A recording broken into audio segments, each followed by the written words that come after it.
Bueno, el 2 de abril fue el Día Mundial del Autismo, lo mencionamos en el programa, y durante todo este mes se están realizando distintas campañas para visibilizar el autismo y demás, y es un tema bastante polémico y está bueno para estar informado, más en este tema de encierro, de estar 24 horas con los hijos, las hijas, y vamos a hablar con un amigo, psicólogo, amigo de una gran amiga mía de Rosario. ¿Estás por ahí, querido Matías? Por acá estoy. Hola, Miguel. Buen día. ¿Cómo andás? ¿Todo bien? Todo en orden. Hola, ahí Martín. ¿Cómo andan todos por ahí? Hola, ¿cómo te va? Matías Cadaveira. Capo, Matías Cadaveira, psicólogo de la Universidad de Buenos Aires, y tenés un montón de posgrados. Digo, vamos a presentar un poco las credenciales, porque siempre estos temas, viste, me imagino que hay miradas encontradas y demás, ¿no?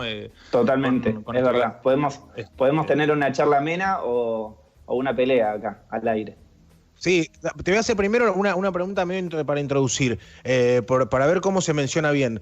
Cambia todo el tiempo la manera de llamarlo. Está SEA, TEA, autismo, con autistas, con autismos. Ahora, ¿cuál sería la correcta, digamos? Viste que todo el tiempo se va como actualizando.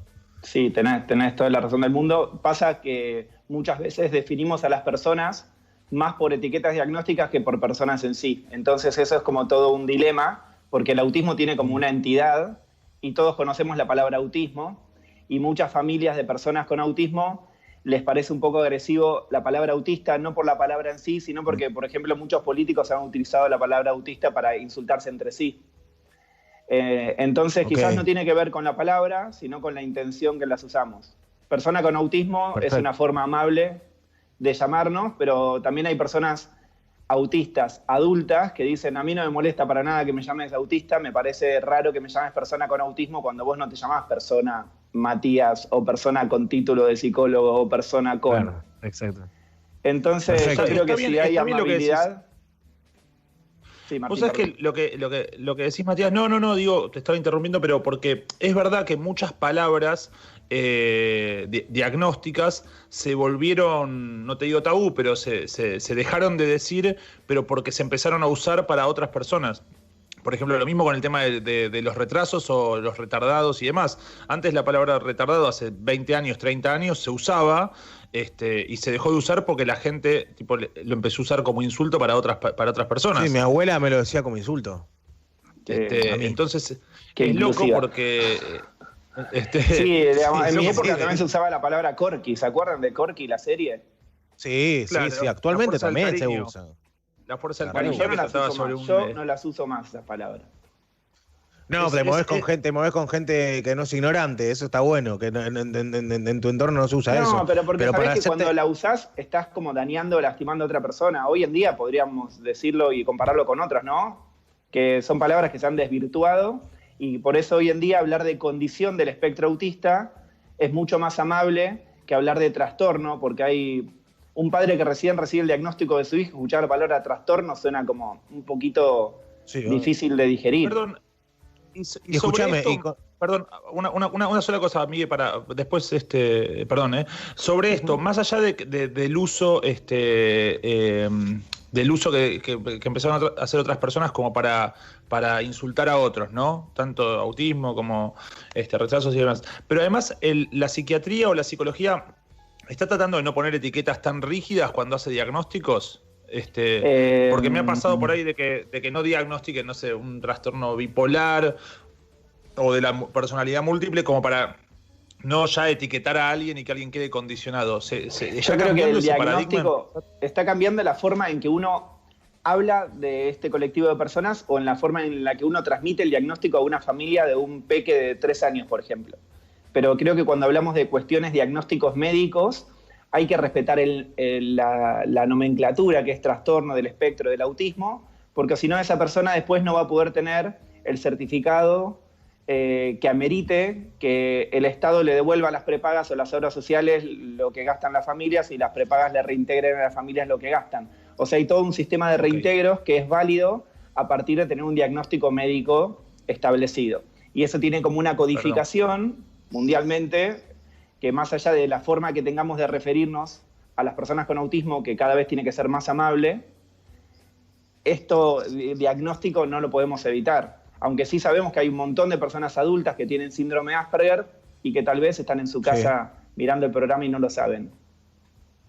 Perfecto, escúchame, yo lo que quería era hacer una introducción con un par de preguntas. Había hablado con Noé, que es la que nos hizo el contacto, y algunas cosas, por ejemplo, el que lo usa, los que lo siguen usando como insulto o que no lo entienden, y toda esa gente que no sabe qué es, ni siquiera se interesó por googlearlo. La explicación neurológica, digamos, desde el momento que se diagnostica o cuando sea, ¿qué es? ¿Cuál es la diferencia con una persona que no lo es? Está bueno la aclaración. No es una enfermedad, que habría que dejar bien en claro eso. Muchas veces se cree que el autismo es una enfermedad y que hay que corregir a la persona o darle las habilidades para que finalmente pueda encajar en la sociedad. O sea, no es una enfermedad, no hay nada malo que tenga la persona con autismo, no hay nada fallado. Se habla de un sistema operativo diverso o distinto porque la persona con autismo entiende, por ejemplo, los códigos sociales de una forma distinta. Hay dificultades o desafíos en el plano de la comunicación y en el plano de la interacción social. Sí.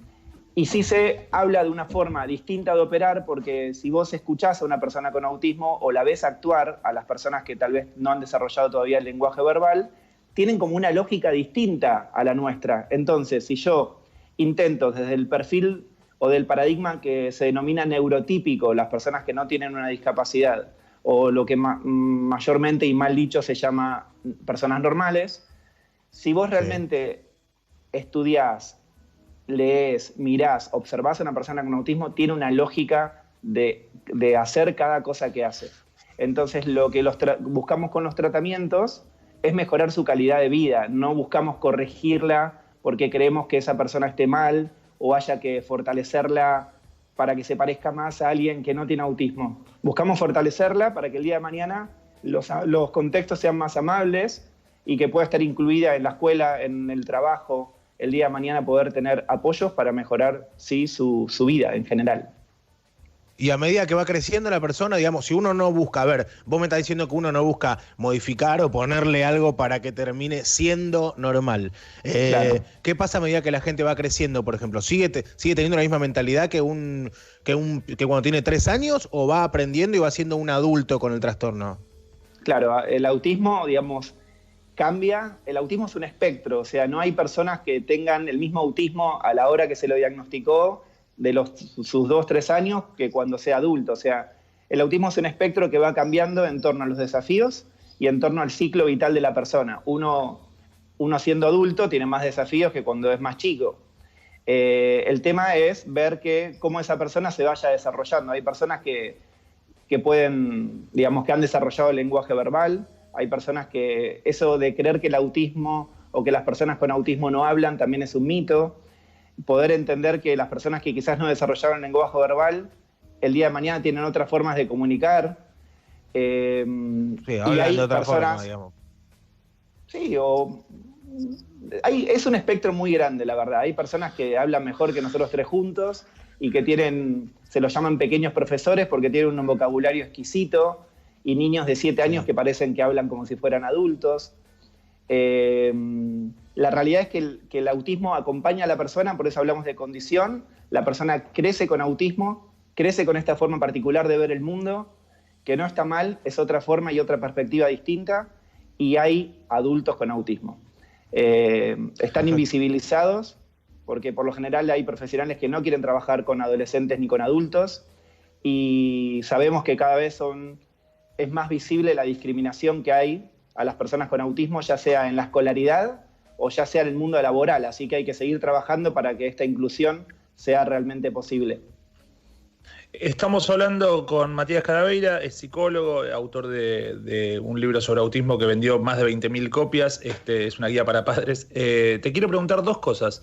La primera, ¿hace cuánto se empezó a llamar al autismo como tal? ¿Hace cuánto se identificó este trastorno de amplio espectro? Y la segunda, si se avanzó en cuanto al origen o todavía es un misterio lo que genera este trastorno, porque he leído, no sé, no te digo infinidad de teorías, pero diferentes hipótesis sobre qué puede hacer que alguien nazca y crezca con el trastorno del autismo. Bueno, lo primero que estudiamos fue 1943. Kanner es el primer, al menos el primero que se visibilizó y que tuvo prensa en relación a aquel médico que habló por primera vez de autismo. En 1944 otro médico que se llamaba Hans Asperger habló de Asperger, que hoy en día se encuadran dentro del trastorno del espectro autista, o sea, las personas con Asperger estarían teniendo SEA. Y cuando hablamos de autismo, hablamos de una condición que no tiene una causa única todavía descubierta, o sea, no se sabe qué lo causa, pero sí vemos que muchos padres hablan de posibles disparadores o posibles como, por ejemplo, hay un porcentaje chiquito de personas que inicialmente tuvieron un síndrome genético y después desarrollaron un autismo. O sea, es un cerebro, cuando hablamos de neurodesarrollo, es un cerebro en crecimiento. Entonces, lo bueno, cuando empezamos a ver características, señales de alarma o banderas rojas del autismo, como por ejemplo la falta de contacto visual, la falta de palabras, la falta de señalamiento, cuando vemos que hay más interés por los objetos y no tanto por las personas, son como ciertas señales de alarma que los padres empiezan a darse cuenta que algo no está funcionando como yo esperaba que funcione el desarrollo de mi hijo. Entonces esas consultas llevan a establecer que como no hay una causa única determinada, hay múltiples tratamientos y se habla de que el autismo es multifactorial. O sea que hay muchas vertientes y muchas aristas para poder estudiar sobre cómo mejorarle la calidad de vida a la persona. Por ejemplo, la alimentación es una. Los tratamientos cognitivos conductuales pueden ser otras, psicología, musicoterapia. Hay un tratamiento que no es tan conocido, que es el tratamiento de la integración sensorial. Habitualmente se conocía o se creía que a las personas con autismo no les gustaba interactuar. Y hay personas con autismo que lo que dicen es tanto lo que percibo del medio, tanta invasión de estímulos, que es como que soy muy sensible a eso y prefiero aislarme, pero no porque no me guste, sino porque no lo entiendo y porque tal vez lo que llamamos comentarios de ascensor, como, hola, sí, ¿cómo estás? Qué lindo el día, ¿no? Hay personas que te dicen, lo hago porque sé que está bien, pero me cuesta un montón y llego a casa agotado después. Pero Mati, escúchame, cuando vos decís se busca hacer un tratamiento o algo terapéutico para mejorar la calidad de vida, ¿el que tiene autismo lo sufre? O sea, fuera de esas cosas que vos decís que son más sociales, ¿es algo que se sufre? Por ejemplo, el que nace ciego, por ahí no sufre nunca. ¿El que nace con autismo, lo sufre o es así su vida y es lo que él conoce? Perdón, una pregunta antes que digas algo. Sí, Miguel, el que nace ciego vive en un mundo que es para personas que ven. Entonces hay una adaptación que hace que en algún momento hay un padecimiento. No, está bien, pero yo hablamos con Nahuel Penici, él no sufre ver. Bueno, este mundo tampoco está hecho para los autistas, pero no está hecho para los autistas el mundo tampoco. Bueno, por eso estamos hablando de integración y de inclusión. Por eso, pero ¿lo sufren o no son conscientes de que son vistos distintos? Eso, está bien. Está buena la corrección, porque después siempre se saca fuera de contexto, pero yo entendía la pregunta. Digamos, muchas veces se sufre la discriminación. O sea, los padres, por ejemplo, manifiestan el sufrimiento de no entender a un chico, sobre todo cuando le cierran las puertas de un colegio, sobre todo cuando ven que siguen creciendo y los chicos siguen teniendo necesidades y no encuentran como esa respuesta acá. Por lo general, los libros te dicen, las personas padecen de autismo. Y a mí es algo que me gusta erradicar porque a veces padece más quien no entiende sobre autismo que la persona con autismo en sí. Tal vez la persona con autismo a veces sufre muchos estímulos sensoriales juntos, que le hablemos con muchas palabras, que no seamos amables en poder ponernos en el lugar del otro. Se habla de que no entendemos o que las personas con autismo no entienden los códigos sociales, pero yo veo poca gente que se interiorice en querer también saber cómo interactuar con la persona con autismo. ¿Por qué siempre se los tiene que exigir a ellos para que aprendan a hablar, para que aprendan a interactuar, para que aprendan a cumplir los objetivos de la escuela? ¿Por qué no somos también nosotros los que le hacemos la vida más fácil a estas familias y a ellos? Obvio. Y la última, escúchame, ¿cómo afecta el encierro y la cuarentena a los chicos con esto, con SEA? Digamos, el hecho de no salir, ¿cómo que es peor? ¿Cómo siguen con sus tratamientos?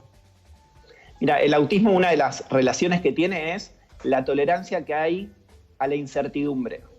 O sea, siempre se habla de que cuanto más le puedas anticipar a una persona con autismo lo que va a pasar, tal vez ayudes a organizar su conducta. Entonces, la cuarentena un poco nos sorprendió a todos. Entonces, al hablar de autismo y hablar de este gran espectro, vemos personas con síndrome de Asperger que te dicen, lo llaman cuarentena, pero era mi mood. No, la verdad es que no. Claro. Me siento hasta mejor porque no hay exigencias desde lo social, no tengo que encarar un montón de cuestiones que antes se me resultaban difíciles. Me decían que no al homeschooling y ahora de repente eso es una posibilidad. Ahora son todos como yo. Entonces hay algunos pacientes que, la verdad, están muy bien y eso hay que visibilizarlo, pero hay otros que tenían como una rutina establecida, que tenían actividad física, que tenían terapias, que tenían acompañantes terapéuticos, que tenían salidas, y que este encierro les disparó muchísimo más la ansiedad, y está comprobado que ante mayor cantidad de ansiedad, mayor conductas repetitivas, conductas estereotipadas, autoagresiones o agresiones pueden llegar a surgir para poder bajar la ansiedad, lo cual buscamos que haya ciertos permisos, y esto son la excepción al decreto al DNU. Las personas con autismo pueden salir, digamos, salidas cortas en el radio de 500 metros, de acuerdo a cómo termina su DNI día a día. Perfecto. Matías, por último, si un padre tiene un chico y sospecha o ve un comportamiento y demás, ¿qué debería hacer un padre de un chico si está escuchando esta nota y de repente tiene contacto con su hijo y siente que su hijo podría tener un trastorno del espectro autista o lo que sea? ¿Cuáles son los pasos a seguir? Consultas con neurología infantil, psiquiatría infantil o psicología infantil, especializados en trastornos del desarrollo. Muchas veces los padres, por una cuestión lógica, asisten a un profesional que esté en una cartilla médica. No siempre las cartillas médicas tienen profesionales que estén especializados en trastornos del espectro autista. Y por lo general, la primera consulta es al pediatra. Buscamos capacitar cada vez más a pediatras porque muchas veces el pediatra pasa por alto algunas señales de alarma del autismo y no son todos los pediatras que realmente logran visibilizar cuál puede ser una señal de alarma. Llamamos señal de alarma porque cuanto antes se diagnostique, mejor va a ser el pronóstico de esa persona. No por una cuestión de riesgo ni patologizar la mirada, sino identificar para que esa persona el día de mañana se desarrolle mejor con los apoyos que necesite. Gracias, Mati, querido. Lo siguen en las redes a los que le interese. Mati Cadaveira, está buenísimo, psicólogo y concientiza y enseña sobre autismo y Asperger. Gracias, querido. Muchas gracias a ustedes. Muchísimas gracias por tu tiempo. Cuídate, bro. Gracias. Gracias. Chau.